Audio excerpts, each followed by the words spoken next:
ప్రభునందు నాకు అత్యంత ప్రియమైనటువంటి వారులారా, మన ప్రభువును రక్షకుడినటువంటి యేసుక్రీస్తు వారి యొక్క శుభనామంలో మీ అందరికీ నా హృదయపూర్వకమైన శుభములు, వందనములు తెలియజేస్తున్నాను.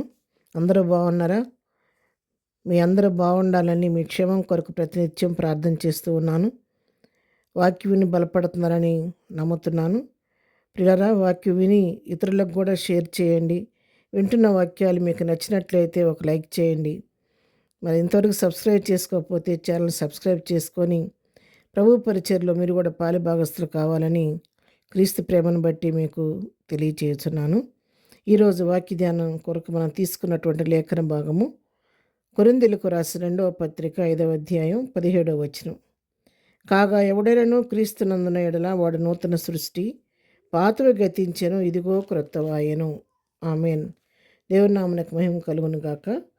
మరి ఇక్కడ అపోస్తలుడైన పౌలు కొరింథీ సంఘాన్ని హెచ్చరిస్తూ రాసిన మాటలు మరి సంఘం తెలియచేస్తున్నాడు. ఎవడైనాను క్రీస్తునందుంటే వాడు నూతన సృష్టి, వాడు పాత స్వభావం అంతా గతించిపోయి క్రొత్తగా మారిపోతారనే సత్యాన్ని ఇక్కడ భక్తుడు తెలియచేస్తూ ఉన్నాడు. ప్రియులారా, మరి ఎవరైతే క్రీస్తుని స్వరక్షకునిగా అంగీకరిస్తారో, క్రీస్తు రక్తంలో తమ పాపాలు కడుక్కుంటారో, మరి ఆయన రక్షకుడని నమ్మి విశ్వాసంతో ప్రభువుని మరి వెంబడిస్తూ ఉంటారో వారిని ఆయన సొత్తుగా చేసుకుంటాడు, అని కుమారులుగా అంగీకరిస్తాడు. దాన్ని బట్టి అప్పుడు మునుపున్నటువంటి ప్రాచీన స్వభావానికి మరి ఇప్పుడు మనం ప్రభువులో ఉన్న జీవితానికి పూర్తిగా భిన్నమైనటువంటి స్వభావం మనలో కనబడుతూ ఉంటుంది. అందుకే ప్రాచీన స్వభావం మొత్తం నశించిపోయి నవీన స్వభావాన్ని ధరించుకున్న వారిగా మనం క్రీస్తుని పోలి లోకంలో జీవిస్తూ ఉంటాం. మనల్ని చూసిన వారు అనుకుంటూ ఉంటారు, ఈ అమ్మాయి లేదా ఈ అబ్బాయి గతంలో ఎంతో చాలా పాపంలో జీవిస్తూ ఎంతో దేవునికి వ్యతిరేకమైన వ్యక్తిగా జీవించేవాడు, ఇలా మారిపోయాడేంటి, ఇంత సాధువుగా మారిపోయాడు, ప్రభువుని వెంబడిస్తూ ఇంతగా దేవుల్లో ఎదుగుతున్నాడే అని చెప్పని ఇతరులు మన గురించి సాక్ష్యం ఇస్తూ ఉంటారు. అంటే అర్థం ఏంటి? మనలో ఉన్న పాత స్వభావం అంతా గతించిపోయింది. పాత అలవాట్లు, పాత తలంపులు, పాత కోరికలు, పాత క్రియలు, పాత నడవడి, పాత ప్రవర్తన అంతా కూడా గతించిపోయింది. ఇప్పుడు సమస్తం కూడా కొత్తవైపోయి నూతనమైన మార్గంలో, నూతనమైన నడక, నూతనమైనటువంటి ఆలోచన, నూతనమైనటువంటి క్రియలు, నూతనమైన తలంపులు మనలో కలుగుతూ ఉంటాయి. కాబట్టి నూతన ప్రవర్తన మనలో చూసిన వారు మన గురించి సాక్ష్యం ఇస్తూ ఉంటారు.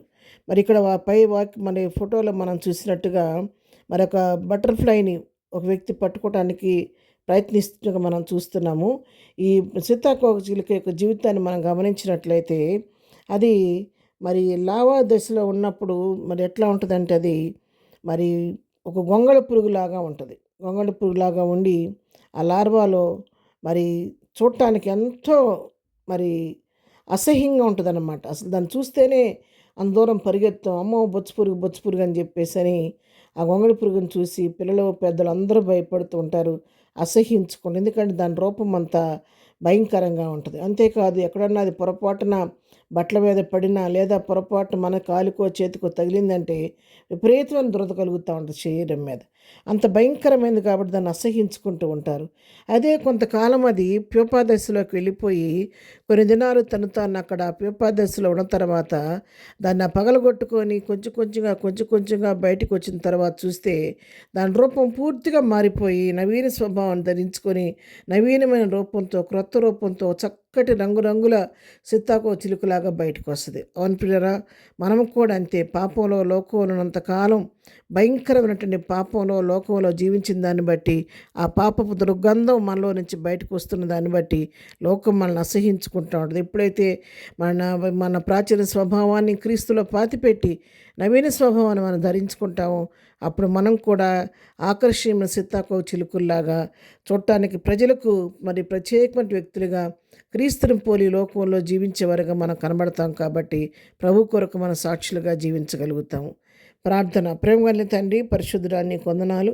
ఉదయకాలం మాకు ఇచ్చిన శ్రేష్టమైన వాక్య భాగాన్ని బట్టి మీకు వందనాలు తండ్రి.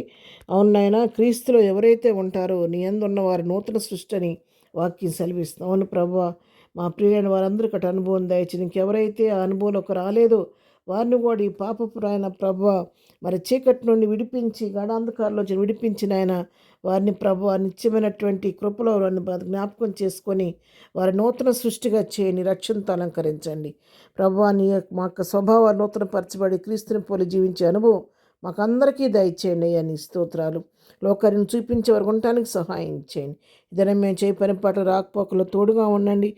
దాన్ని బర్త్డే మ్యారేజ్ చేసుకుని బిడ్డలను దీవించి ఆశీర్వదించమని యేసునామంలో ప్రార్థించి అడిగి పొందుకొని ఉన్నాము తండ్రి. ఆమెన్. ప్రభు కృప సదాకాలం మనందరికీ తోడై ఉండి నడిపించునుగాక. ఆమెన్.